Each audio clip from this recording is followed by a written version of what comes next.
क्या हाल चाल है बच्चों। आज हम लोग पढ़ेंगे केमिकल काइनेटिक्स में अरेनियस इक्वेशन। ठीक है, क्या पढ़ेंगे? Arrhenius equation.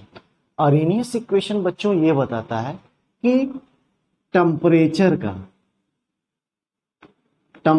का क्या इफेक्ट पड़ता है किसी भी रिएक्शन के रेट पर। मतलब the effect of temperature on rate of reaction is explain by Arrhenius equation. मतलब अरेनियस इक्वेशन क्या एक्सप्लेन करेगा?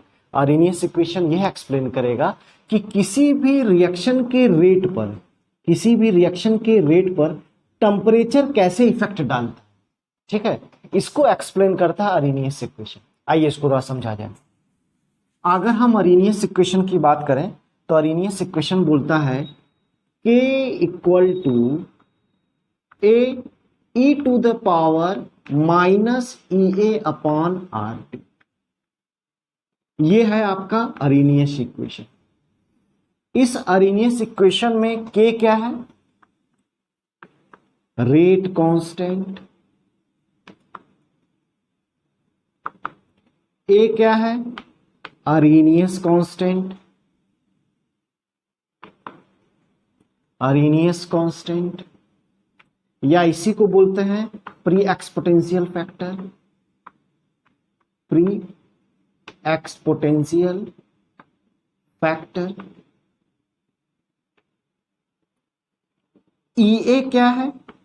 Activation energy. क्या है? Activation energy. ठीक है बच्चों। आर क्या है? कांस्टेंट, जिसको हम लोग बोलते हैं कि गैसेस स्टेट में गैस कांस्टेंट है, और आर कन्वर्ट हो जाता है dilute solution and it's colligative property वाले चैप्टर में सॉल्यूशन कांस्टेंट, जिसको वहां पर हम एस से डिनोट करते हैं। टी क्या है?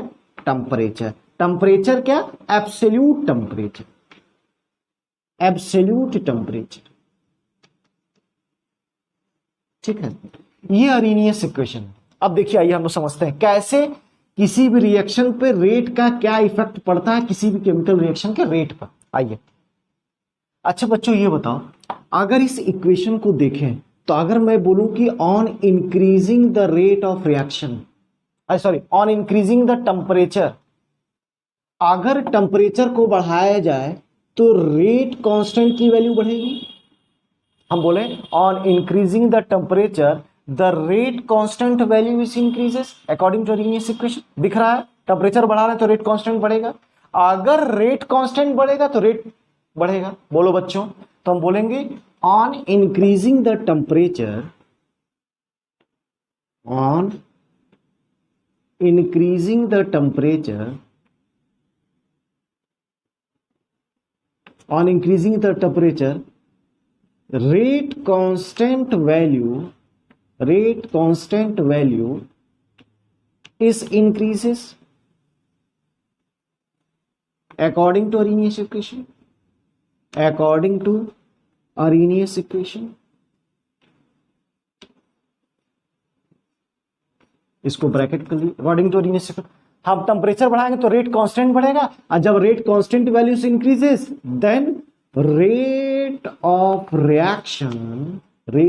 Reaction is also increases. हम लोग ये समझ रहे हैं कि अगर रेट कांस्टेंट बढ़ेगा तो रेट बढ़ेगा, क्योंकि जो रेट होता है वह रेट कांस्टेंट के डायरेक्टली प्रोपोर्शनल होता है। कंसंट्रेशन ऑफ रिएक्टेंट, यहां रिएक्टेंट कर दीजिए। जो रेट होता है वो रिएक्टेंट के डायरेक्टली प्रोपोर्शनल होता है। अब प्रोपोर्शनैलिटी साइन हटाएंगे तो बोलेंगे रेट कांस्टेंट आएगा। तो बोलेंगे कि अगर किसी केमिकल रिएक्शन का रेट कांस्टेंट बढ़ रहा है तो रेट बढ़ेगा। बोलो, ये बात समझ में आई? अब इसी अरेनियस इक्वेशन का एक मॉडिफाइड फॉर्मूला है।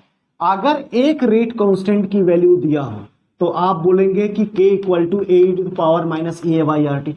एक रेट कांस्टेंट दिया हो, एक टेम्परेचर दिया हो, तो हम बोलेंगे कि ये वाला फॉर्मूला लगाएंगे। अगर किसी केमिकल रिएक्शन में दो रेट कांस्टेंट की वैल्यू दे दे तब आप कौन सा फॉर्मूला लगाएंगे? इसको देखिए, बोलेंगे log K2 upon K1 equal to activation energy upon 2.303 R 1/T1 minus 1/T2, ये वाला फॉर्मूला लगाएंगे, जिसको हम लोग ऐसे भी लिख सकते हैं log K2/K1 equal to activation energy upon 2.303 R T2 T1 T2 upon T2 minus T1/T1 T2, इसको ऐसे भी लिख सकते हैं। बोलिए, तो ये रहा आपका अरेनियस इक्वेशन, जो कि एक्सप्लेन किया कि टेम्परेचर बढ़ाने पर रेट कांस्टेंट बढ़ेगा, रेट कांस्टेंट बढ़ाने पर रेट बढ़ जाएगा, क्योंकि जो रेट होता है रेट कांस्टेंट के डायरेक्टली प्रोपोर्शनल होता है बेटे। इस चीज को नोट कर लीजिए।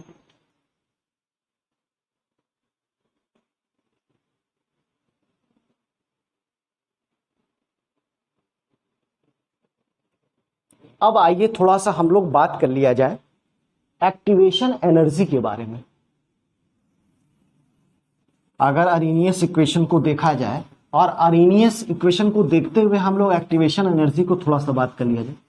सबसे पहले कि ये एक्टिवेशन एनर्जी होती क्या है बच्चों, ठीक है। आइए सबसे पहले हम लोग देखते हैं कि ये एक्टिवेशन एनर्जी होती क्या है। Activation energy,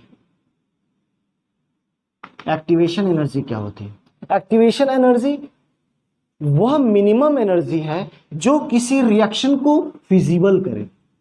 activation energy are those minimum energy which reaction will be spontaneous या फिजिबल या forward in direction. Activation energy वह मिनिमम एनर्जी है जो किसी भी रिएक्शन को फॉरवर्ड डायरेक्शन में ले जाती है, मतलब प्रोडक्ट की तरफ ले जाती है, या बोलते हैं स्पॉन्टेनियस कर रही है। बोलो, अगर कोई वह मिनिमम एनर्जी जो किसी रिएक्शन को फॉरवर्ड डायरेक्शन में ले जाए या स्पॉन्टेनियस करे या फिजिबल करे, उस एनर्जी को बोलते हैं एक्टिवेशन एनर्जी, जिसको डिनोट करते हैं EA से, ठीक है। अच्छा ये बताओ, अगर एक्टिवेशन एनर्जी निगेटिव हो तो रेट कांस्टेंट वैल्यू बढ़ेगा, तो हम बोलेंगे, अब यहीं पे मैं केस बनाता हूं, केस 1, हम बोले कि एक्टिवेशन एनर्जी इज नेगेटिव। अगर एक्टिवेशन एनर्जी नेगेटिव है तो बोलेंगे रिएक्शन प्रोसीड कर रहा है इन फॉरवर्ड डायरेक्शन में। बोलो, अगर एक्टिवेशन एनर्जी नेगेटिव है तो रिएक्शन प्रोसीड कर फॉरवर्ड डायरेक्शन में, क्यों? क्योंकि रेट कांस्टेंट बढ़ रहा है बच्चों, और जब रेट कांस्टेंट की वैल्यू बढ़ेगी तो रेट भी बढ़ जाएगा। बोलो, अगर सेकंड केस बनाया जाए, अगर हम बोले if activation energy is positive, अगर एक्टिवेशन एनर्जी पॉजिटिव हो तो बोलेंगे रिएक्शन बैक आ जाएगा। बोलो, अगर एक्टिवेशन एनर्जी नेगेटिव तो रिएक्शन फॉरवर्ड जाएगा, अगर एक्टिवेशन एनर्जी नेगेटिव मतलब रिएक्शन बैक आ रहा है, रिएक्शन बैक आ रहा है तो रेट कांस्टेंट की वैल्यू घट रहेगी, जब रेट कांस्टेंट की वैल्यू घटेगी तो रिएक्शन बैक आ जाएगा, क्योंकि रेट ऑफ रिएक्शन घट जाएगा। बोलो बच्चों, ये बात समझ में आई? एक तीसरा मोस्ट इंपॉर्टेंट केस, एक अंदर की बात बताए। बोलो, एक अंदर की बात बताएं बच्चों, अगर एक्टिवेशन एनर्जी की वैल्यू 0 हो, if the value of activation energy is 0, in this case the effect of temperature on rate constant value, मतलब अब रेट टेम्परेचर का रेट कांस्टेंट पे कोई इफेक्ट नहीं पड़ेगा। हम बोलेंगे अगर एक्टिवेशन एनर्जी 0 हो जाए तो टेम्परेचर जो है वो रेट कांस्टेंट पे डिपेंड नहीं करेगा, तो उस केस में बोलेंगे कि अरेनियस इक्वेशन फेल्ड हो गया। तो क्या बोलेंगे? If activation energy is 0 there will be no effect of temperature on rate constant value, और जब रेट कांस्टेंट वैल्यू पे इफेक्ट नहीं डालेगा तो बोलेंगे कि रेट पे कोई इफेक्ट नहीं होगा। बोलो बच्चों, ये बात समझ में आई? तो हम यही लिख देते हैं, the temperature is independent on, temperature is independent on rate of reaction, on rate of reaction। किस केस में? जब एक्टिवेशन एनर्जी 0 हो जाएगी तो टेम्परेचर का रेट कांस्टेंट पे कोई इफेक्ट नहीं होगा, और जब रेट कांस्टेंट पे इफेक्ट नहीं होगा तो रेट पे इफेक्ट नहीं। बोलो बच्चों, तो ये मैंने कोशिश किया आपको अरेनियस इक्वेशन समझाने का। उम्मीद करते हैं ये बात समझ में आई होगी। तो आज के लिए बस इतना ही। फिर कल मिलेंगे, तब तक के लिए धन्यवाद।